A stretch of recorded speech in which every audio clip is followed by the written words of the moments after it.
ibadah yang merupakan anugerah dan rahmat dari Allah SWT. Kenapa? Karena ibadah sholat yang pelaksanaannya begitu ringan, pelaksanaannya begitu longgar, pelaksanaannya begitu mudah, pelaksanaannya juga begitu membawa ketenangan, kebahagiaan batin kita, tetapi begitu besar sekali mendatangkan kebaikan dunia dan akhirat. Bahkan kunci kesuksesan dunia, lebih-lebih akhirat kita itu terletak pada kualitas sholat yang kita laksanakan. Belum lagi Allah SWT menegaskan, Rasulullah SAW menegaskan, awwalu ma yuhasabu bihil abdu yaumal qiyamah as-shalah, yang pertama kali dihisab, yang paling utama dihisab, dipertanyakan oleh Allah SWT kepada seorang hamba adalah sholatnya. Sehingga penilaian sholat ini akan menentukan selamat tidaknya kita besok di akhirat. Dan sholat ini hukumnya wajib, sehingga wajib sempurna sholat kita. Kalau tidak sempurna, maka kita harus siap-siap untuk menerima akibatnya. Jadi sholat wajib, karena wajib tidak bisa ditinggalkan. Wajibnya harus sempurna. Lantas bagaimana ketika wajib kita tidak sempurna? Dan pasti tidak sempurna.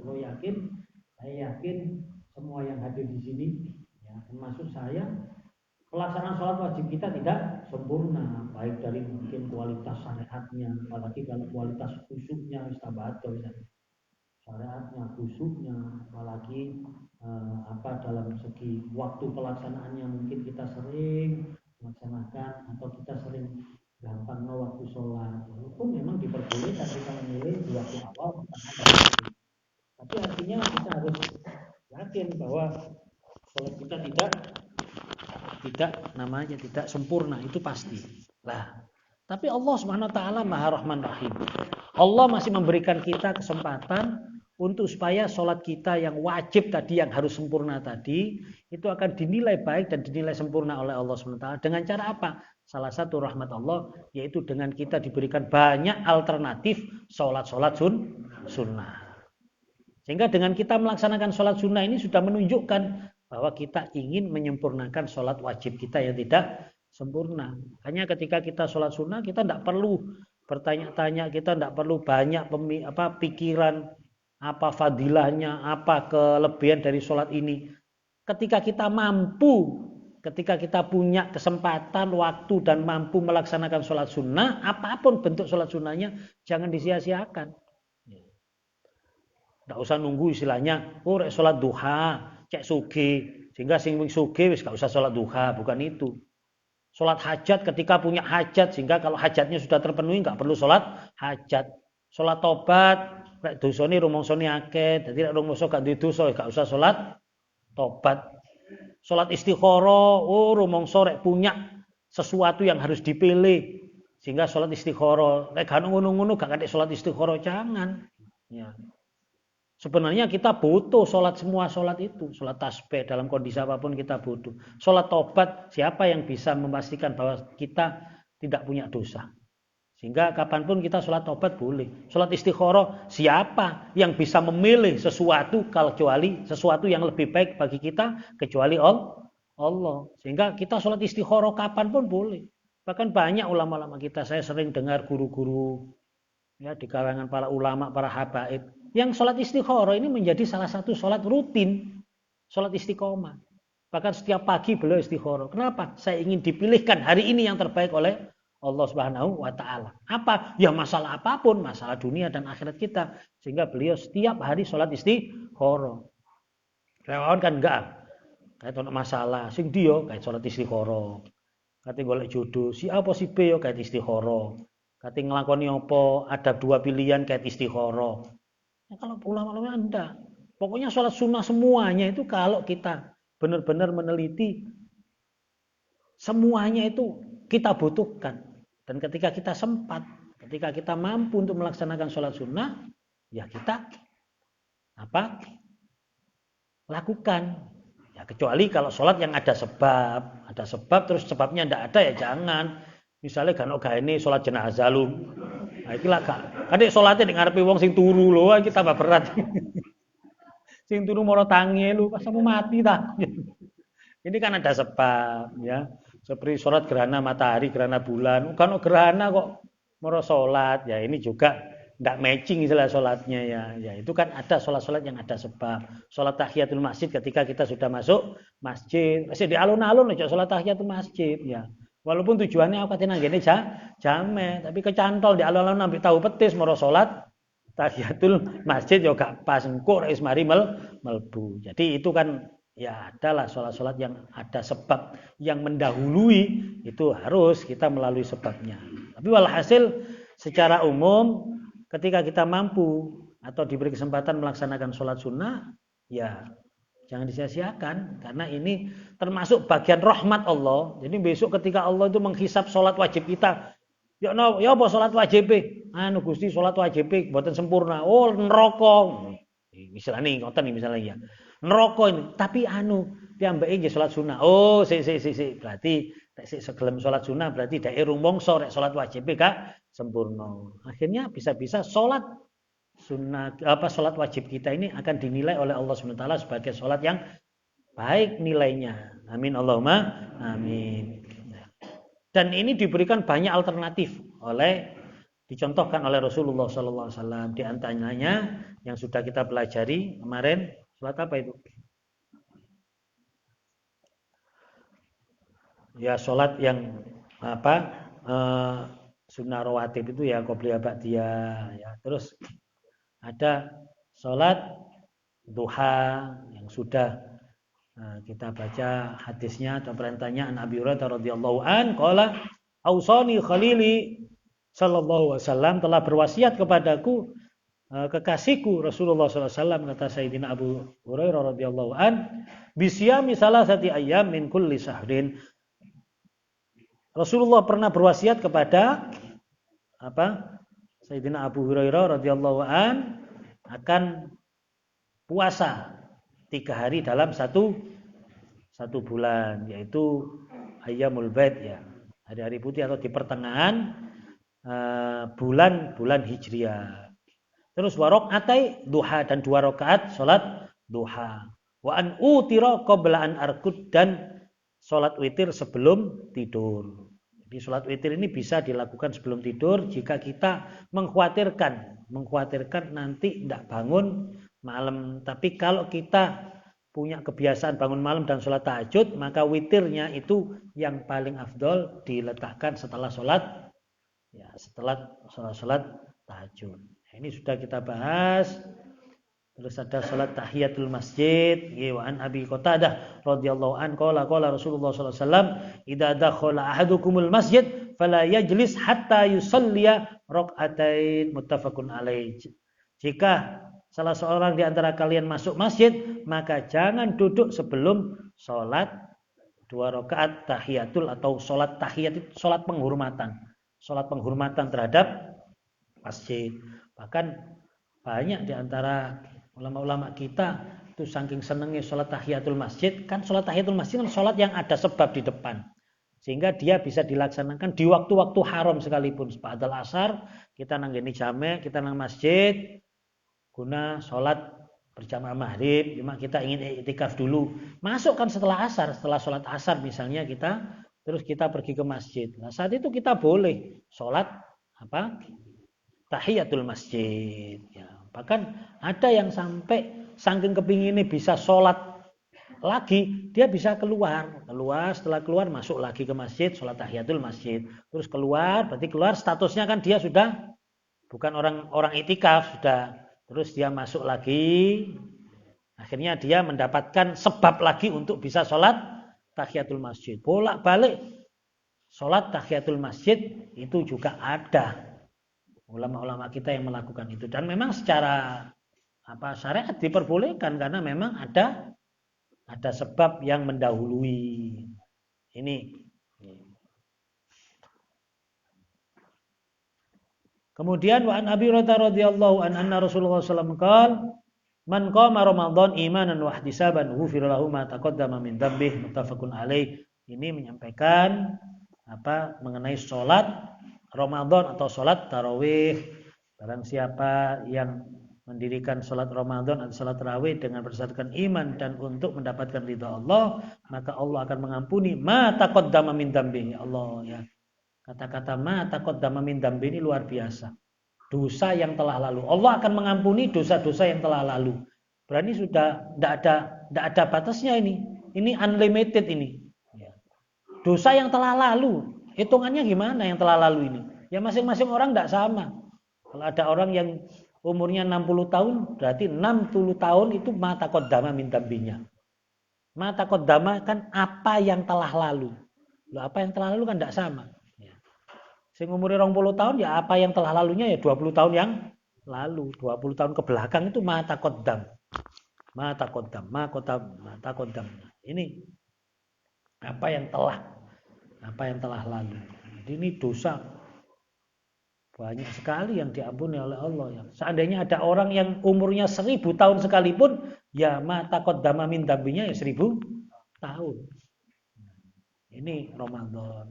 Makanya Ramadan yang begitu hebat seperti ini dan masih banyak sekali tentang fadilah-fadilah Ramadan ya. Wabalighna Ramadan, kita berdoa semoga kita diberikan kesempatan untuk bertemu dengan Ramadan dalam kondisi sehat walafiat, zahir batin dan dapat memaksimalkan ibadah di bulan suci Ramadan tahun ini. Amin ya rabbal alamin. Sudah, ini beberapa ini sudah kita baca ya. Nah, lantas di sini ada pertanyaan ya. Bagaimana atau di mana pelaksanaan sholat sunnah tersebut? Apakah afdal di masjid ataukah di rumah? Nah, ini kita bahas di sini dalam kitab Khosaisul Ummatil Muhammadiyah, keistimewaan umat Nabi Muhammad SAW, wa min fadailil ummatil Muhammadiyah, dan termasuk dari keutamaan umat Nabi Muhammad SAW, annallaha subhanahu wa ta'ala ja'ala laha as-thawab al-kabira ala salatin nawafil fil buyut. Ya. Bahwa Allah menjadikan untuk umat Nabi Muhammad SAW pahala yang besar atas sholat sunnah yang dilakukan di rumah-rumah. Ya. Jadi sholat sunnah ini malah dianjurkan di rumah, bukan di masjid. Ya. Ini dasarnya ada. Ya walaupun di masjid juga bagus. Ya. Cuma di rumah juga ada dasarnya. Wa min dzalika, dan diantaranya annas shalah fil bait nurun.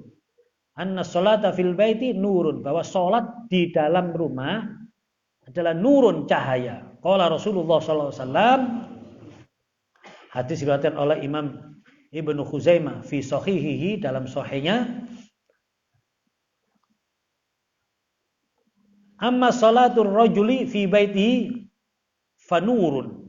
Adapun sholat orang laki-laki di rumahnya adalah fanurun, maka menjadi nur, cahaya. Fanawwiru buyutakum, maka cahayailah rumah-rumah kalian. Ya, maknanya di sini bahwa makna annaha diyaul qulub litakhashu'i lillahi fi khalwatiha. Nah, ini fi khalwatiha ini. Jadi supaya memberikan cahaya pada hati untuk bisa khusyuk kepada Allah SWT di dalam khalwatnya, di dalam menyendirinya.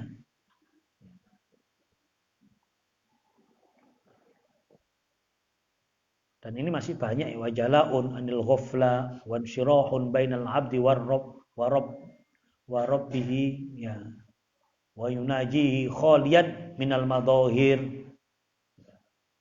Dan manfaatnya sholat sunnah di rumah itu ya menjadikan kita tidak mudah ghaflah. Ghaflah itu lalai untuk mengingat Allah Subhanahu wa taala. Nah, intinya rumah kita ini supaya menjadi salah satu tempat untuk kita beribadah, bukan hanya untuk kita tidur, untuk kita beraktivitas sehari-hari, tapi juga ada nilai atau ada aroma ibadahnya sholat kita.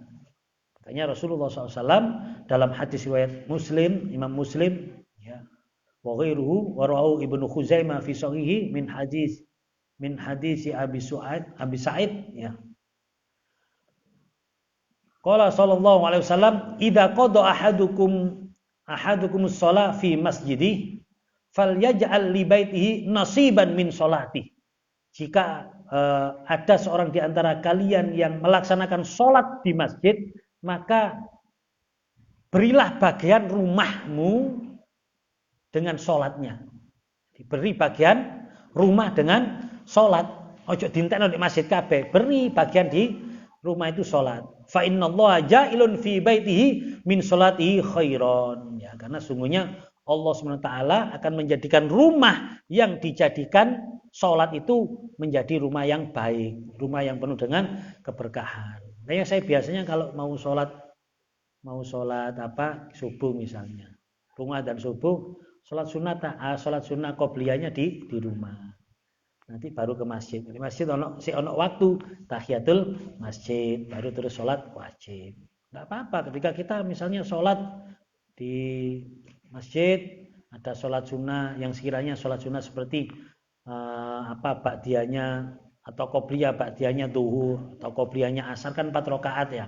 Maksudnya dikai bagian sing 2 rakaat di omah, sing 2 rakaat di ini masjid, itu juga bagus. Silakanlah. Pokoknya intinya di sini rumah kita itu harus ada aroma ibadahnya, harus ada aroma sholatnya. Makanya siapkan kalau memang rumahnya rodok luas, siapkan rumah itu untuk tempat sholat. Kalau enggak ya minimal kita siap sajadah untuk bisa kita beber di mana-mana rumah kita itu harus pernah menjadi tempat sujud kita. Kecuali tempat kotor di WC dan lain sebagainya. Tapi tempat-tempat jadi sholat, aku durung tahu di ruang tamu, beber di ruang tamu tahu tak gawe sujud, ruang ini tahu tak gawe sujud. Nah itu tidak apa-apa. Di situ ada akhirnya jejak-jejak ibadah kita, ada aroma ibadah kita. Karena berdasarkan ini fal yaj'al li baitihi nasiban min sholati. Maka jadikan rumahmu itu bagian dari sholatmu. Apalagi rumah-rumah yang di dalamnya ada hal-hal yang bisa mengundang maksiat, ya ngapunten. Rumah-rumah yang ada TV-nya, di situ kan pasti di TV itu ditampilkan misalnya auratnya orang perempuan, berarti kan mengandung maksiat. Sehingga rumah ini harus diimbangi dengan sholat, dengan zikir, wirid-wiridan itu ya di omah supaya ya inilah paling tidak ngimbangi aura-aura negatif yang dikeluarkan oleh TV kita, oleh tontonan-tontonan yang mengandung maksiat, suara-suara yang mengandung maksiat. Ini kita harus, karena bagaimanapun juga kemaksiatan itu akan membawa aura negatif, itu pasti. Ya, pasti itu. Ya. Coba ketika kita berada di tempat yang digunakan bermaksiat, itu mesti hati gak enak. Kalau hati kita, hati orang yang iman ya, hati orang mukmin, itu mesti gak enak. Ono gak enak itu insya Allah semuanya ini duduk kudu wali ndak ini ya. Semuanya bisa merasakan asalkan dia punya iman.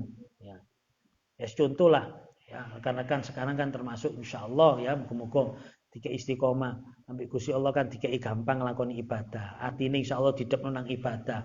Coba ya, sampean dulu dan sampean sekarang, biyen sik misale sik zaman jahiliyah biyen. Kan ya akeh sing duwe era-era jahiliyah ya.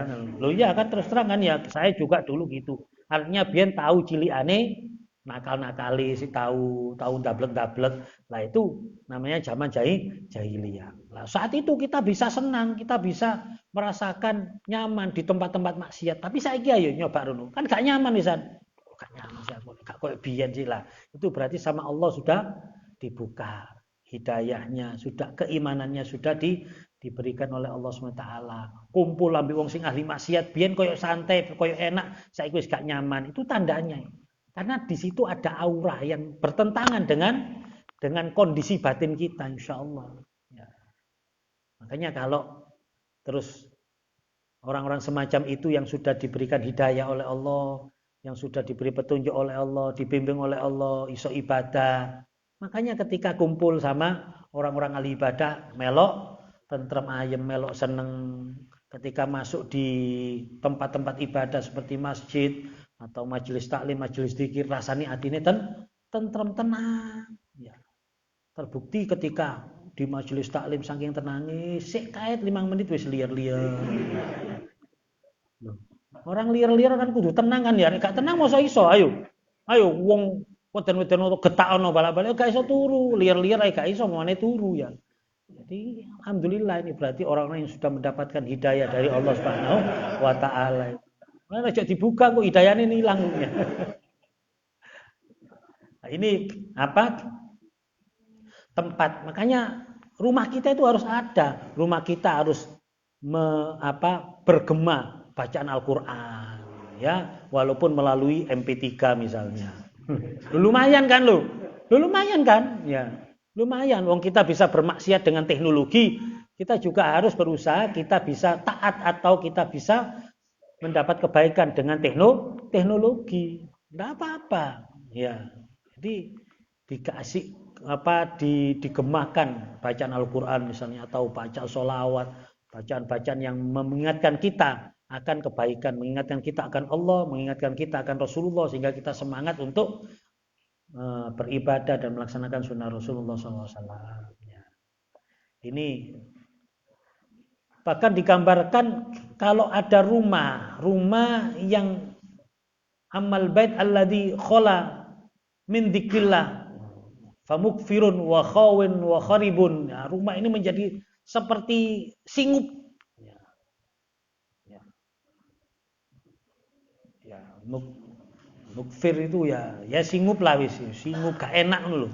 Oh, marek gak digawe ibadah, oh marek gak tau digawe zikir. Makanya kan kadang-kadang ini satu termasuk satu upaya ya ulama-ulama kita untuk bisa rumah-rumahnya wong Islam itu bisa mendapatkan aura zikir itu tadi, akhirnya ada kayak tahlil keliling paling enggak nih omah akhirnya dileboni ambek kanca-kanca sak kampung sak RT diwacakno apa-apa ndek kono omah, akhirnya nanti anaknya oleh dibak, bojone oleh tahlil, sing lanang oleh tahlil, sing wedok oleh arisan ya. Tapi arisan terus sak dibakane pisan atau baca apa. Lu ini maksudnya supaya rumah ini mendapatkan aura ibadah, aura zikrullah ini penting. Ya. Karena kalau mendapatkan aura zikrullah, ya, maka rumah ini menjadi hayyun mamluun. Menjadi menjadi hidup. Ya. Menjadi hidup. Hidup di arti hidup adalah hatinya hidup. Bagaimana sabda Rasulullah qala Nabi sallallahu alaihi wasallam, "Masalul baitil ladzi yudhkarullahu fihi wal baitul ladzi la yudhkarullahu fihi." Ya. Perumpamaan gambaran rumah yang di dalamnya digunakan untuk mengingat Allah Subhanahu wa taala dan yang tidak mengingat Allah Subhanahu wa taala itu masalul hayyi wal mayyit, seperti hidup dan mati, seperti orang hidup dan orang mati. Nah, kalau rumah-rumah yang tidak pernah dibuat zikir itu ya, menjadi mati, artinya bukan mati orangnya tapi mati hatinya. Ya. Sampai-sampai Rasulullah SAW mengingatkan kita ya tentang ketika Rasulullah ditanya ya, oleh sahabat Abdullah bin Mas'ud radhiyallahu an, ya sa'altu Rasulullah sallallahu alaihi wasallam ayyuma afdal as-salatu fi baiti awis salatu fil masjid. Qala, maka Rasulullah SAW bersabda, ala taro ila baiti ma aqrabahu minal masjid. Ono ta omah sing paling cedek ambek masjid kecuali omah saya. Dalamnya Rasulullah, jenengan yang pernah ke Madinah, pas rumahnya Rasulullah itu mepet sama temboknya masjid. Loh itu pun Rasulullah nggih. Fala an usalliya fi baiti ahabbu ilayya min an usalliya fil masjid illa an takuna sholatan maktubatan. Ya. Maka Rasulullah lebih senang sholat di rumahnya daripada di masjid kecuali sholat fardu. Ya, ini tidak mutlak semua sholat sunnah dilakukan di rumah oleh Rasulullah, enggak. Cuma di sini menunjukkan bahwa sholat sunnah ini ada dasarnya kalau kita lakukan di rumah. Nah, itu enggak masalah. Ya.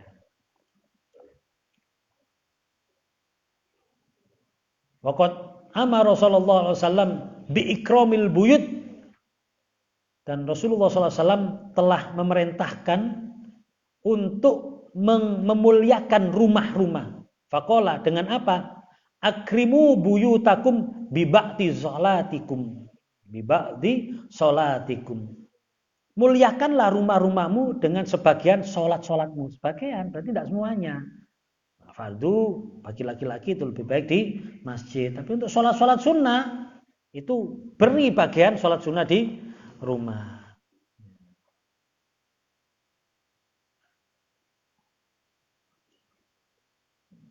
Itulah beberapa dalil. Ini banyak sebenarnya keterangannya, karena waktu ya. Maka mari rumah kita hiasi dengan sholat-sholat sunnah. Monggo sudah, terutama kalau sholat tahajud. Sholat tahajud itu memang dianjurkan sholat yang sir ya. Sholat yang kalau perlu tidak ada yang tahu. Ini malah lebih baik sholat di rumah ya, supaya rumah kita menjadi mulia karena sholat kita dan keluarga kita. Sudah. Karena ini karena ini sudah bulan Sya'ban ya, ini sekedar mengingatkan bagi yang belum ingat ya, bahwa bulan Sya'ban ini bulan yang istimewa, bulan yang patut kita perhatikan, terutama untuk beberapa amalia-amalia. Kenapa? Karena di bulan Sya'ban, terutama malam di bulan Sya'ban ini ada namanya malam nisfu Sya'ban, malam tanggal 15 Sya'ban. Ini malam yang sangat istimewa, yang patut kita perhatikan. Bahkan ada satu riwayat yang mengatakan bahwa malam nisfu Sya'ban ini satu strip di bawah malam Lailatul Qadar. Artinya ini juga malam yang mulia. Kenapa? Karena di situ Allah Subhanahu wa taala menerima laporan amal-amal kita. Jadi amal nisfu Sya'ban ini disebutkan momen raf'ul a'mal ya, raf'ul a'mal, diangkatnya amal-amal hamba kepada Allah Subhanahu wa taala yang sanawiyah, yang tahunan. Ya, bahasa kita mungkin laporan tahunan. Itu di bulan Sya'ban, di nisfu Sya'ban ini. Ada laporan bulanan, ada laporan mingguan, ada hariannya. Pasti malam nisfu Sya'ban ini malam raf'ul a'mal, diangkatnya amal-amal kita kepada Allah SWT. Sehingga ketika kita melewati malam nisfu Sya'ban, kita minta kepada Allah, ya Allah, seluruh amal ibadahku sekecil apapun, sebanyak apapun kekurangannya dalam pelaksanaannya, kita minta kepada Allah supaya diterima oleh Allah Subhanahu wa taala. Terus dosa-dosa kita, kekeliruan, salah-salah kita juga minta diampuni oleh Allah Subhanahu wa taala. Sekaligus di malam nisfu Sya'ban itu ada takdirul a'mar, ditetapkannya umur. Ya.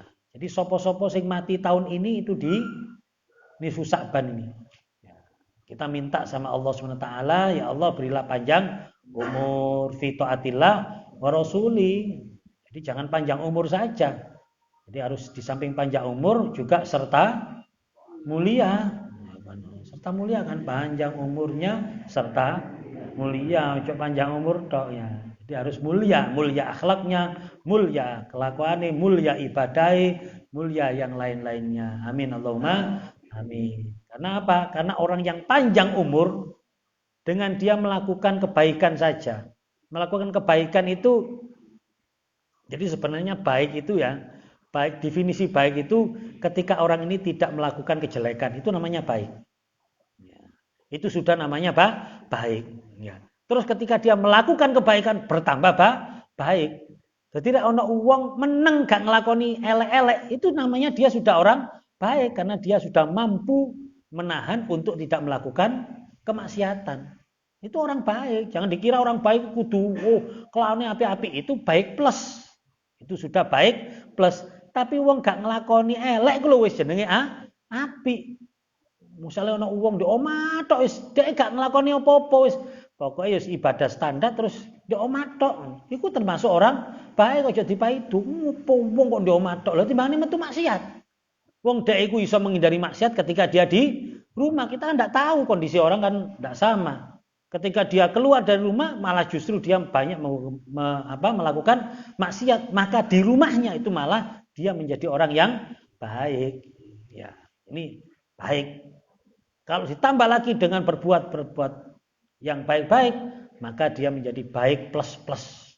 Baik plus plus, itu aja sudah. Nah, ketika orang yang baik ini, yang tidak bermaksiat ini, terus panjang umur, maka dia menjadi khairun nas, sebaik-baik menungso.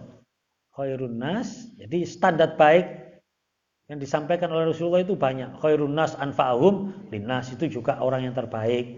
Tapi tergolong orang yang terbaik adalah mantola umru wa hasuna amalu, orang yang panjang umurnya sertamu liya iku mau apik kelakuani. Apik kelakuani ya tidak maksiat gitu aja. Jadi ora ono wong sepuh-sepuh wis gak ning sono nang ndi manjane wis gak kuat di omah tok. Dia sudah baik. Dia termasuk sudah baik. Kenapa? Dia termasuk orang yang terbaik. Kenapa? Karena panjang umurnya dan dia tidak melakukan maksiat. Ya, makanya minta kita sama Allah, ya Allah, berilah saya panjang umur fi taatillah wa rasuli, jangan hanya sekedar panjang umur, supaya menjadi orang yang baik atau orang yang terbaik. Ini takdirul a'mar di bulan nisfu Sya'ban. Sekaligus nisfu Sya'ban ini kita dianjurkan untuk memperbanyak bersolawat kepada Nabi Muhammad SAW, karena syahrul Sya'ban itu syahrus shalah ala Nabi, yaitu bulan apa? Bulan bersolawat kepada Nabi Muhammad SAW. Ya, karena turunnya ayat innallaha wa malaikatahu yusholluna 'alan nabi ya ayyuhalladzina amanu shallu 'alaihi wasallimu taslima. Ini di bulan Sya'ban. Makanya ada juga hadis yang kita tidak perlu memperdebatkan tentang itu dhaif dan lain sebagainya. Yang pasti ada sebuah hadis yang mengatakan bahwa wa Sya'ban syahri, kata Rasulullah. Sya'ban adalah bulanku. Nah, inilah salah satu alasannya karena diturunkannya perintah bersolawat ini di bulan Sya'ban. Ya, turunnya ayat surat Al-Ahzab ayat berapa itu? 56 ya. Innallaha malaikatahu yusholluna 'alan nabi ya ayyuhalladzina amanu shallu 'alaihi wasallimu taslima. Ayat ini merupakan ayat yang menunjukkan anugerah Allah SWT kepada kita umatnya Nabi Muhammad SAW. Kenapa? Karena dengan diperintahkannya sholawat ini merupakan anugerah. Kita ketika bersolawat jangan anggap kita memberikan sesuatu pada Rasulullah. Nah, Rasulullah tidak butuh dengan sholawat kita. Makanya sudah disumbari kan sama Allah. Innallaha wa malaikatahu yusholluna 'alan nabi. Ya. Menungso, aku ambek para malaikat wis sholawat nang nabi. Senantiasa sholawat kepada nabi. Sehingga misalnya ini digambarkan sumbar ini, kon gak sholawat lho gak apa, wis cukup. Dengan sholawatku dan sholawati malaikat wis cukup. Ya, bahasa sumbari Gusti Allah gitu kepada kita. Hanya ketika kita bersolawat, ojo rumongso kita memberikan sesuatu pada Nabi. Justru kita ini umpan balik ini. Kenapa? Karena kita akan mendapatkan kebaikan yang sangat atau bisa dikatakan begitu besar dari pembacaan sholawat kepada Nabi Muhammad SAW. Makanya sampai Rasulullah SAW sujud syukur begitu lama ketika mendengarkan berita dari malaikat Jibril. Ya. Jadi ini diceritakan oleh sahabat Abdurrahman bin Auf radhiyallahu an. Beliau ketika keluar dari rumahnya mengikuti Rasulullah tanpa sepengetahuan Rasulullah. Jadi Rasulullah keluar diikuti. Tiba-tiba Rasulullah sujud begitu lama sujudnya.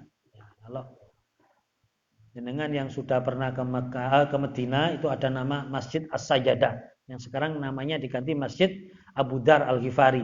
Di situ tempatnya Rasulullah sujud yang lama itu. Sujud yang lama di situ. Sampai sahabat Abdurrahman bin Auf ya, itu sampai khawatir, takut.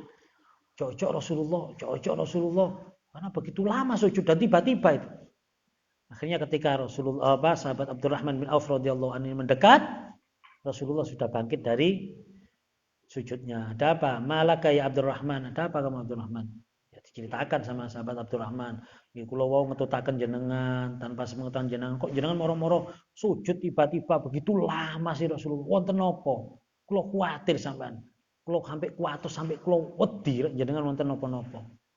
Akhirnya diceritakan sama Rasulullah bahwa atani Jibril, malaikat Jibril datang, faqala malaikat Jibril berkata kepadaku, innallaha azza wa jalla yaqulu, Allah Subhanahu wa taala azza wa jalla berseru, berfirman, ya, apa yang disampaikan oleh malaikat Jibril tentang apa seruan Allah Subhanahu wa taala, man shalla alaika sallallahu alaihi wa man sallama alaika sallamahu alaihi sallamallahu alaihi.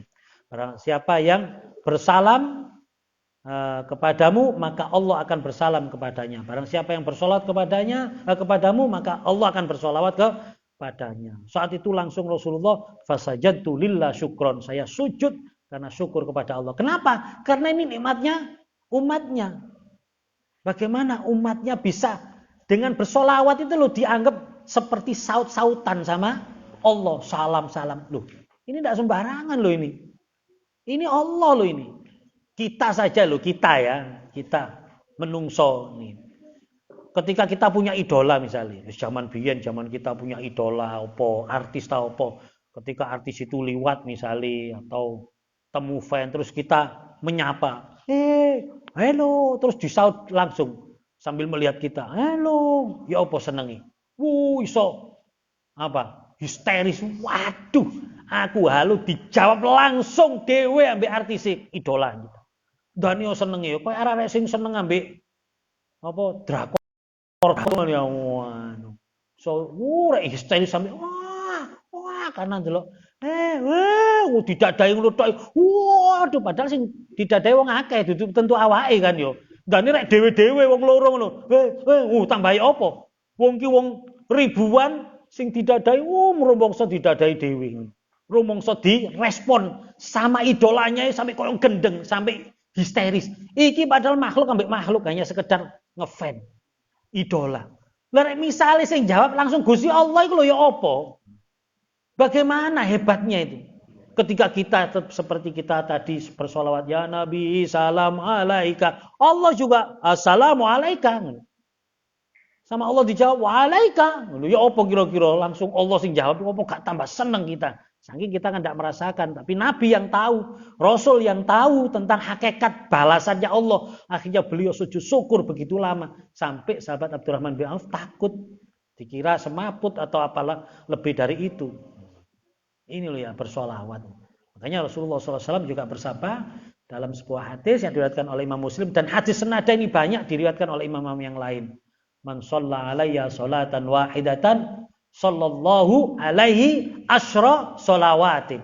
Ya, barang siapa yang bersolawat kepadaku satu kali saja, Allah akan bersolawat. Lu dibalas sampai Gusti Allah langsung 10 kali lipat. Kalau Allah mengatakan solawat, berarti Allah memberikan rahmat 10 kali lipat. Berhenti di situ enggak, ditambahi lagi sama Allah SWT. Wa maha anhu biha asyra sayyiat. Dan Allah akan menghapus dosa-dosanya 10 kali lipat. Berhenti di situ enggak. Wa rafa'a biha asyra darajatin. Dan Allah akan mengangkat derajat orang ini 10 derajatnya. Diangkat derajatnya. Maksudnya diangkat derajatnya dicedhekno ambek swarga. Karena swarga itu nggene nek dhuwur digambarkan.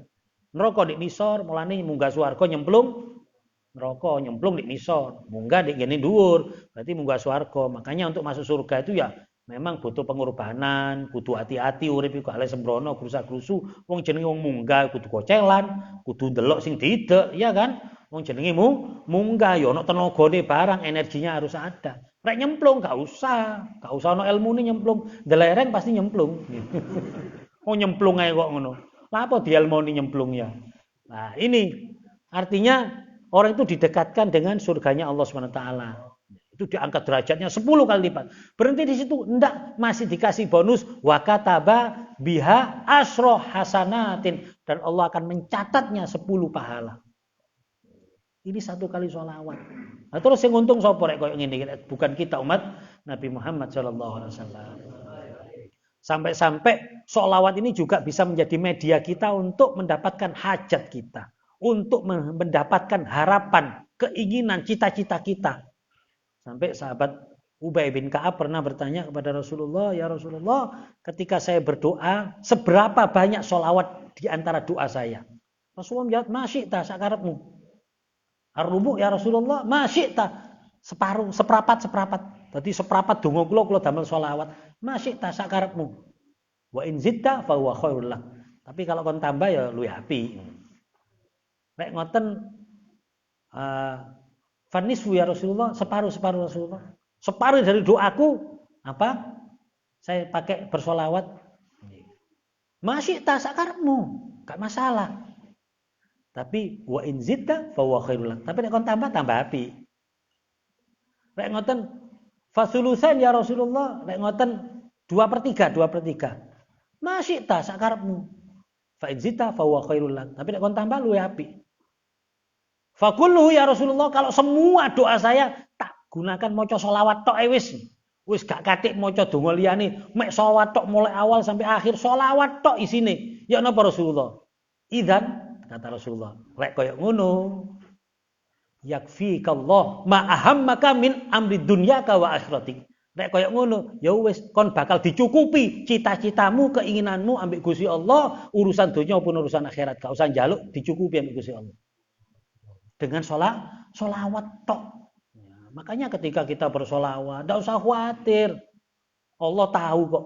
Ya, Allah tahu tentang hajat kita. Allah tahu tentang permasalahan hidup kita yang kita butuh penyelesaian. Allah tahu tentang kegundahan, kesusahan kita sehingga Allah menghibur kita. Allah tahu semuanya tanpa kita ngomong. Ya. Walaupun kadang-kadang kan kita ndonga rek gak nyampe kok gak lega. Kayak kuatir Gusti Allah lali, kuatir Gusti Allah gak ero modele koyo ngono. Waduh lali aku durung ndonga mau. Lho terus, lah iya, lali aku rek durung njaluk. Oh iya, Gusti Allah gak ero kon gak njaluk kon. Ya ero ta ngono. Digawe selawat tok Gusti Allah ero. Ya. Gusti wayahe cicilan Gusti, wayahe jan. Jadi ero aku ndelok raimu ketok ngono. Kok aku kancamu lho ero rek kon durung lunas iku ero. Apa meneh aku tambah ru ini. Jadi tahu sudah. Jadi kita gunakan sholawat tok kita harus yakin. Wis kate ndonga, Gusti kula badhe ndonga kok kuwat sing kula jaluk. Wis kula tambah izin, wis kula tak sholawat tok wis beres wis. Kata Rasulullah, yakfikallah ma ahammaka min amri dunyaka wa akhiratik. Wis beres dengan sholawat. Hebatnya sholawat semacam itu. Makanya bulan Sa'ban ini bulan untuk ngecas semangat sholawat kita. Bukan berarti di luar Sa'ban, enggak. Sholawat itu kalau perlu tiap hari menjadi rutinitas istiqomah kita. Ya, apalagi jamaah ngaji ini minimal wing 1000 iku sedina iku ya. Nak ngono ya. Loh, nah insyaallah iki gak jelas insyaallah iki. Iso enggak kira insyaallah ya. Ya iya ngono lho.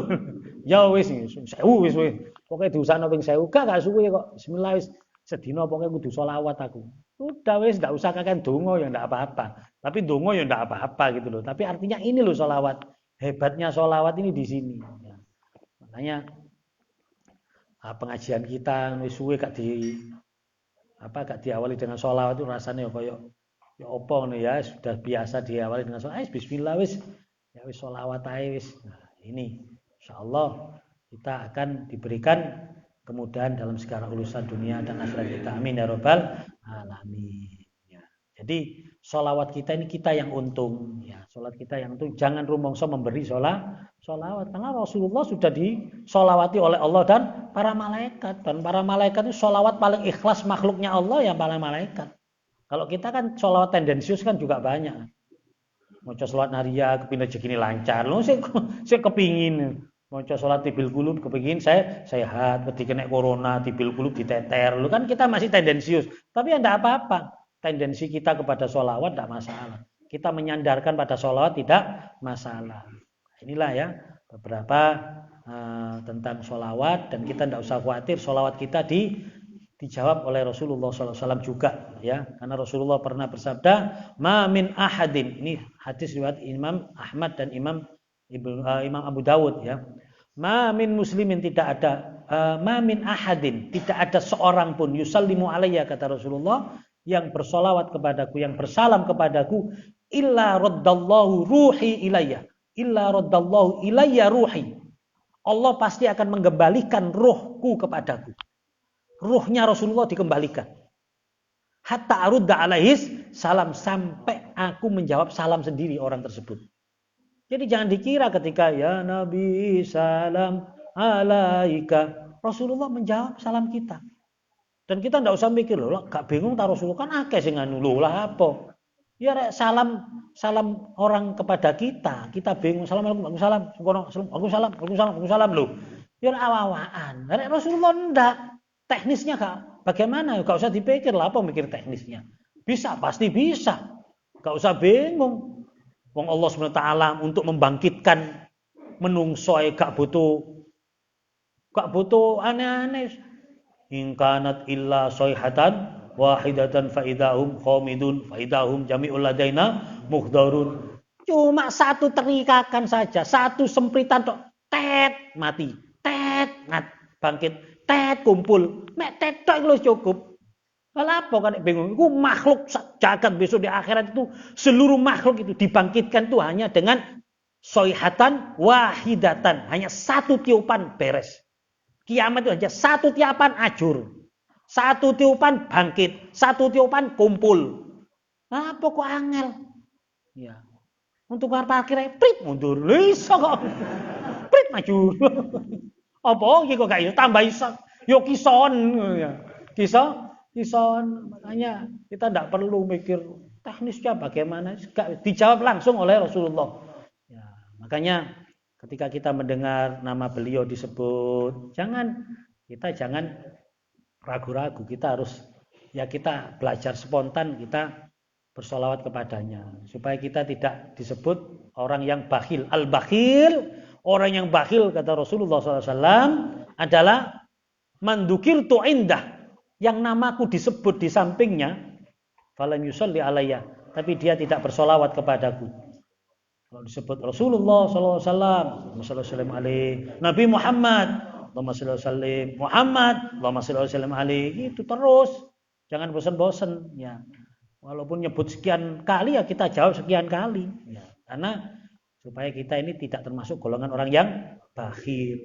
Bahkan bukan itu saja, sampai diamini oleh Rasulullah SAW. Ketika malaikat Jibril berdoa, rohima anfum, salah satunya ya, karena waktu itu Rasulullah SAW berundak-undakan 3 kali, amin, amin, amin. Lu amin apa Rasulullah? Salah satu aminnya malaikat Jibril berdoa, rohima anfum, celakalah orang yang bagaimana mandukirta indah, yang namamu disebut wahai Nabi Muhammad, falam yusalli alaik, tapi tidak bersolawat kepadamu.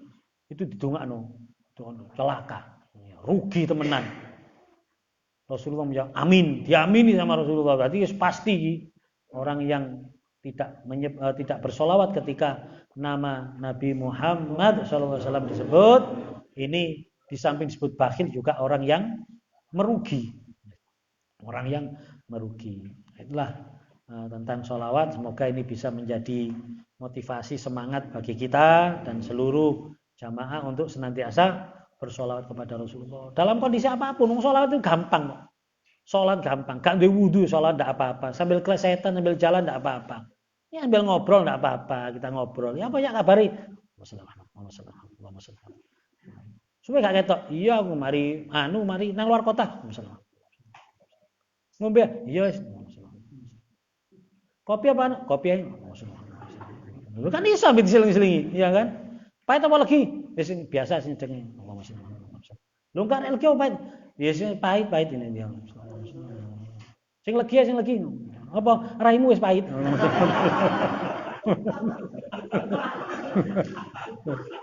Jadi bisa diseling-selingi dengan bersolawat itu sudah bisa. Jadi solawatnya enak, gak kudu koyok wong baca rotib kan gak iso, baca rotib dipedot-pedot, baca tahlil dipedot-pedot. Mau tahlil afdhalu dzikri afdhalu la ilaha illallah kan gak iso.